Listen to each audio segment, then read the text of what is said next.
नमस्कार, the Bharat now में आपका स्वागत है। मैं हूं राकेश। श्रद्धा वाकर हत्या मामले में पुलिस लगातार सबूतों की तलाश में है।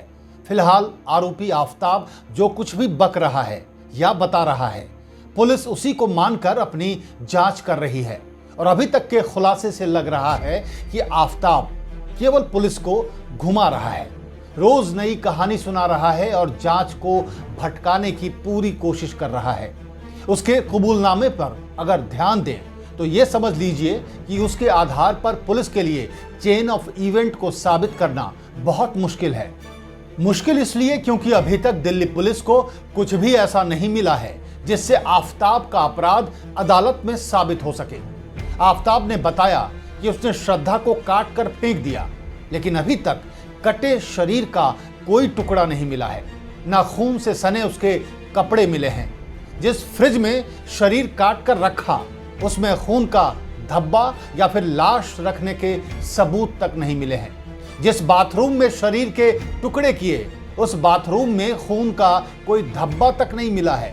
वो हथियार भी नहीं मिला है जिससे श्रद्धा के शरीर के टुकड़े किए थे। आफताब ने बताया कि उसने श्रद्धा के सिर को जलाकर फेंका ताकि उसकी पहचान ना हो सके, लेकिन अभी तक कटे सिर का भी अता पता नहीं है।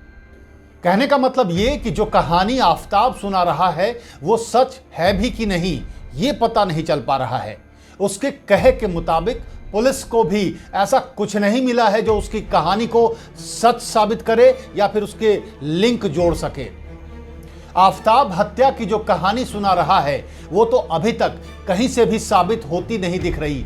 ऐसी हालत में अगर उस कहानी से थोड़ा हट कर देखें तो ऐसा भी तो हो सकता है कि आफताब ने श्रद्धा का मर्डर ही ना किया हो, क्योंकि उसने श्रद्धा का मर्डर कर दिया है इसका भी तो कोई सबूत नहीं है। यह भी तो हो सकता है कि श्रद्धा जिंदा हो। मेरी इस बात पर चौंकिए मत, क्योंकि श्रद्धा मर चुकी है यह भी तो अभी साबित नहीं हुआ है।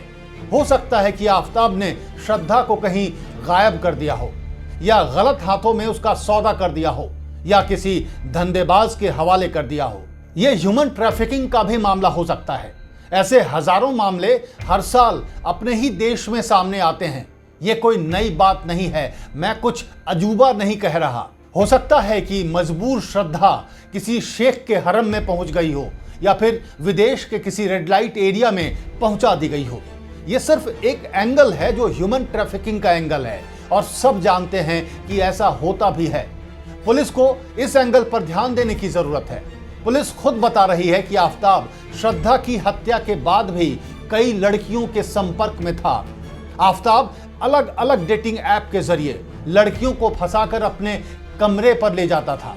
इसके लिए वो अलग अलग फोन नंबरों का इस्तेमाल भी कर रहा था। श्रद्धा से उसकी मुलाकात भी डेटिंग साइट से हुई थी। हो सकता है कि आफताब ने श्रद्धा के अलावा भी अब तक कई लड़कियों को गायब कर दिया हो। पुलिस को इन एंगल्स पर भी जांच करनी चाहिए। पुलिस आफताब का नार्को टेस्ट कराना चाहती है, क्योंकि उसे लग रहा है कि आफताब जो बता रहा है वो सच है भी कि नहीं। पुलिस भले ही नार्को टेस्ट करा ले, लेकिन नार्को के दौरान मिले सबूत कोर्ट में मान्य नहीं होते हैं। हाँ, उसे एक सपोर्टिव एविडेंस के तौर पर पुलिस इस्तेमाल कर सकती है। पुलिस नार्को टेस्ट के दौरान उन जानकारियों को क्रॉस चेक करने की कोशिश करेगी जो आफताब से मिली है, क्योंकि पुलिस को भी शक है कि आफताब कहीं पुलिस को गलत जानकारियां तो ना दे रहा हो। आफताब की गतिविधियां शुरू से ही संदिग्ध हैं, क्योंकि यह मानना मुश्किल है कि एक शातिर अपराधी जिसने इतनी प्लानिंग के साथ हत्या को अंजाम दिया हो, वो एकदम इतनी आसानी से हत्या का इल्जाम अपने ऊपर ले लेगा। इसलिए पुलिस को श्रद्धा के जिंदा होने और ह्यूमन ट्रैफिकिंग वाली थ्योरी पर भी काम करना चाहिए। तो कैसी लगी आपको ये खबर? अगर पसंद आई हो तो आप कमेंट बॉक्स में कमेंट कर सकते हैं, और हाँ, सब्सक्राइब करना ना भूलें। नमस्कार।